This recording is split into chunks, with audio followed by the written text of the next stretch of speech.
ये होती है debate. A very warm good morning to one and all present here. Today I, Kajal, And I am Surana. are standing before you to express our views on a nationwide topic, and that is, The Right to Education Act 2009. And I am in the favor of this notion. I am against the notion. The Right to Education is an act of the Parliament of India enacted on 4 August 2009 and came into effect on 1st April 2010. It aims to provide free and compulsory education to all children in the age group of 6 to 14 years. As I see, RT has three main points. It is realistic, it is achievable, and it will change the face of education also. It is not realistic and can't be achieved in present India. As we all know, most of the population of India is poor. They even can't afford to satisfy their hunger or to get a proper shelter. And we expect them to send their kids to school. Right to Education Act 2009 only provides primary education. But I ask you all, who will guarantee their secondary or further education? Of course, private schools. And for getting a proper job, we need a proper degree. So how can you say it is real and it can change the face of education in India? It is because most of the children in our country either never enroll or they drop out of schools after completing their 8 years of schooling. So the achievement level of a large percent in language and mathematics is unacceptably low. And it includes in the 86th Amendment Act 2002, inserted under Article 21st of the Indian Constitution, clearly states that it aims to provide free and compulsory education to all children under the age of 14, and this will be managed by SMC, means School Management Committee. So by this, children can understand their basic need, that is language and basic calculations of mathematics in their daily routine. Basic need of our country is neither education nor language. It is the hunger of people, and no guarantee for better education in a nation like India where poverty exists. First of all parents are worried about to supply basic necessity things like food and shelter to their kids. Then it is impossible for them to think about to send their kids to school. So, as we all know, right to education only ensures primary education. For secondary education, private schools are responsible. So, as for your general knowledge, according to the methodology of Suresh Tendulkar committee report, the population of BPR in 2009-10 was 354 million, means 26.9% of the total population. And in 2011-12, it was 369 million, means 26.9% of the total population. Sorry to interrupt you. I think RT can bring most of the changes in the world because there are many poor children in our country which do not able to get education because of the financial crisis. The concept of midday meal of 1995 has encouraged many poor parents to send their kids to school so that they can get a good amount of meal at least once time in a day.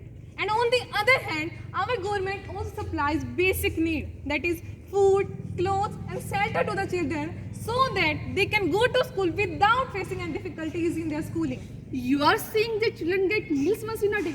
But what about the food they get? Is it has proper nutrition or a balanced diet? Obviously, no. And this is only not the fact. The another fact is that half of the children of our country are drug addicts. Most of them work as a laborers in factory. So what about these students? How will they get the benefit from this act? Your thought is that most of the children in our country work in factories, but we can't say all. And for your general knowledge, don't you know the Child Labor Prohibition and Regulation Act of 1986, inserted under Article 24 of the Indian Constitution, clearly states that no child below the age of 14 should allowed to work in any factories. And on the other hand, if we educate each and every student, so there is no chance to work in any factories. And by the law of RT Act 2009, it can promote it to get educated, to make a better India and good cooperative society. In such a huge country, it is not possible to see the application of all the laws and make a good cooperative society. And if possible, there is no one to get this work done. So in simple words, when all the students are not receiving education, what will this country ultimately end up in? Just knowledge to read and write is not the ultimate goal. The most important phase of development is its human resource. And when it is not prepared, what is the use of such an act whose benefits aren't reaching one so required? If the benefits aren't reaching to one, so how these 24.96 million children involved under this Right to Education Act 2009? I ask you all, what do you want for your child future? Of course, education. Because educated child will help our country to grow more rapidly. But as you can see in our country, millions of children are uneducated. So RTE is a reward for those children to achieve their education independently and make our country, means our India, prestigious to all other countries. I don't really think so. In a nation like India, it will take quite long time to properly and practically amend this RTA because it does not have adequate funds to develop more schools, to provide good trained teachers, nor any commission for the student. So, the rigid mindset of the people has to be changed. It has to be changed. Yes, of course. The mindset of the people has to be changed. But to encourage parents to send their kids to school. And for your general knowledge, don't you know the Indian Education Commission of 1964 to 66, also known as the Kothari Commission, had stated that the destiny of the student is being shaped in our classrooms. So there is no doubt that the knowledge, skills and attitudes acquired by the student forms the nation's building. Yes, of course, destiny of the student is safe in classroom. I am not saying that we should not educate children, but I am against this RTA because we all are not getting the provisions, benefits laid down under this act. And don't you know, we found thousands of government schools in India, but what matters if we aren't receiving education one wants? It is hard to believe, but there is a school in Bihar where teacher even can't spell the word people. Shocking. Right, but it's true. So this much benefits are given to the students from this act. If we are not receiving the provision of RT Act 2009, then how does India should rank at 135th in the world literacy rate? Now I ask you all, have you seen the movie Super 30? Anybody? Okay, then you should know that in this movie, the group of 30 students, the students who belongs to very poor family, the family who can't afford 2 times of meals in a day.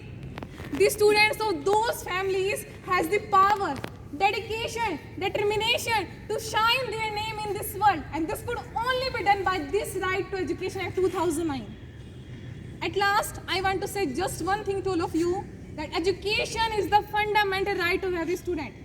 Education is the fundamental right of every student. It must be provided to each and every kid of the nation. So as we all know, a coin has two sides. One is head, another is tail. They never match to each other. Similarly, A debate also has two sides. one in the favor, another against. Their views also never match to each other. Thank you. Have a nice day.